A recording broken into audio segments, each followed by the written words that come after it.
বন্ধুরা, কেমন আছো সবাই? আশা করি সকলেই ভালো আছো। তো খুবই গরম পড়েছে, এই গরমের মধ্যে রান্না করতে ইচ্ছে করছে না, আর ভেন্ডির একঘেয়েমি রান্না খেতেও ইচ্ছে করছে না, তাই একটু অন্য রকমের রান্নাটা আজ আমি বানাচ্ছি। তো এই যে এখানে দেখতে পাচ্ছেন ভেন্ডিটা নিয়েছি। ভেন্ডি বলুন, ঢেঁড়স বলুন, যে যেটা বলে আর কি। তো এইটা আমি প্রথমে জল দিয়ে ভালো করে ধুয়ে আমি কেটে নেব ছোটো ছোটো। ভেন্ডিটা এখানে চলে এসেছি, এরকমই ছোটো ছোটো আমি এইভাবে ছোটো ছোটো ভেন্ডি আমি 2 খণ্ড করে নিয়েছি, আর বড়ো থাকলে 3 খণ্ড করে নেবেন। আর এখানে আমি কয়েকটা কাঁচা লঙ্কা চিড়ে নিয়েছি, আর একটা টমেটো এরকম ছোটো ছোটো করে কেটে নিয়েছি। তো এবার রান্না করার আগে আমি প্রথমে মশলাটা করে নিচ্ছি। দেখো কী কী মশলা দিচ্ছি। এখানে আমি নিয়েছি একটুখানি জিরে আর ধনিয়া, এটা আমি একসঙ্গে বেটে নেব।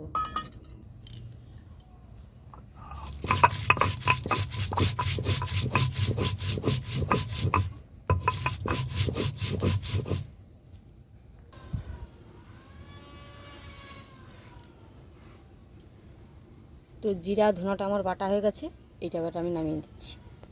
তো আমি এখানে নিয়ে নিয়েছি পোস্ত আর একটু সাদা সরষে, আমি অল্প করে একটু নিলাম। আর এখানে 2টো কাঁচা লঙ্কা নিয়ে নিয়েছি, একটু অল্প করে লবণ দিয়ে দিচ্ছি। লবণ দিয়ে আমি এটা বেটে নেব। তো এবার আমি এটা মিহি করে বেটে নিচ্ছি।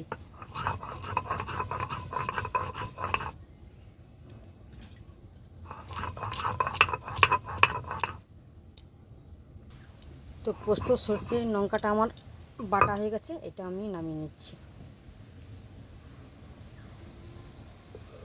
এটা বাটা হয়ে গেছে আমার, এবার আমি রান্নার কাছে চলে যাচ্ছি।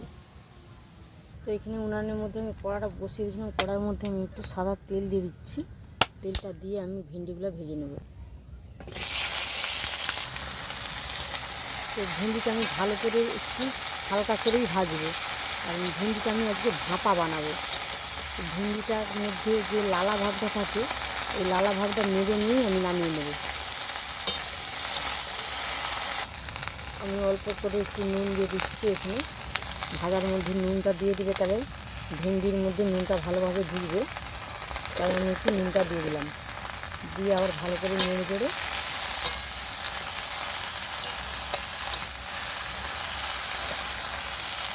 তো ভেন্ডিটা আমার ভাজা হয়ে গেছে। আর এই যে লালা ভাবটা ছিল, দেখুন লালা ভাবটা নেই, লালা ভাবটা মরে গেছে। এবার আমি ভেন্ডিটা নামিয়ে নেব। তো এখানে আমি ভেন্ডিটা নামিয়ে নিয়েছি, আর এখানে কিন্তু আমি উনান থেকে কড়াটা নামিয়ে রেখেছি। তো কড়ার মধ্যে একে একে সব উপকরণগুলো দিয়ে দিচ্ছি আমি। একটু সরষের তেল দিয়ে দিচ্ছি। এই যে মশলাটা বেটে রেখেছিলাম, সেই মশলাটা দিয়ে দিচ্ছি। জিরা ধনিয়া, আর এখানে পোস্ত সরষে আর কাঁচা লঙ্কা বাটাটাও আমি দিয়ে দিলাম। টমেটোর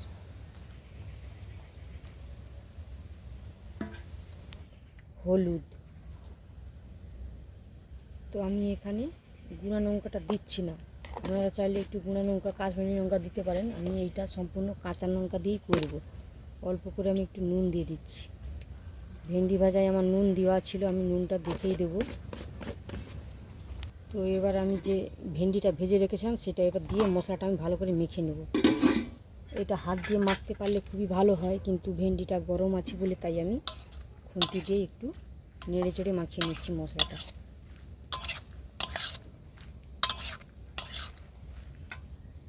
তো মশলাটা তো আমার মাখানো হয়ে গেছে। এবার যে আমি শিল দিয়ে জলটা রেখেছিলাম, সেইটা দিয়ে দিচ্ছি।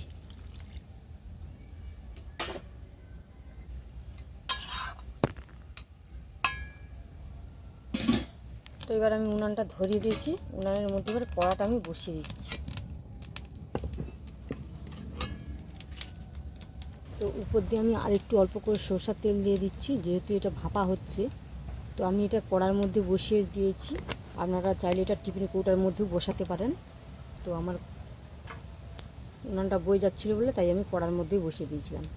তো আমি এখানে 2টো কাঁচা লঙ্কা দিয়ে দিচ্ছি এখানে, দিয়ে এবারে ঢাকনা হতে দিয়ে দিচ্ছি, ঢাকনা দিয়ে রান্না হতে দিচ্ছি। তো 5 মিনিট আমি রান্না হতে দেবো, 5 মিনিট পরে আমি ফিরে এসেছি। ঢাকনাটা খুলে দেখতেছি আমার তরকারিটা রেডি হয়ে গেছে। তো তরকারিটা একদম রেডি হয়ে গেছে, আমি এবারে নামিয়ে নিচ্ছি। তো তরকারিটা আমি নামিয়ে নিচ্ছি, এবার গরম ভাতের সঙ্গে পরিবেশন করব। তো তো আপনারাও এরকম বানিয়ে খেয়ে দেখবেন। নিরামিষের দিনে তরকারি খেতে না চাইলে, ঘেমে তরকারি লাগলে এইভাবে বানিয়ে খেয়ে দেখবেন, কেমন লাগে আমাকে অবশ্যই জানাবেন। আর এটা খেতে দুর্দান্ত লাগে। এই গরম ভাত দিয়ে যদি এইরকমই একটি ভেন্ডি রেসিপি থাকে, তাহলে এই দিয়েই এক থালা ভাত খাওয়া হয়ে যাবে। তো আপনারাও বানিয়ে খেয়ে দেখবেন আর আমাকে কমেন্ট করে জানাবেন কেমন হয়েছে। আর আমার রান্নাটা যদি ভালো লাগে, আমার চ্যানেলটি সাবস্ক্রাইব করে আমার পাশে থাকবেন।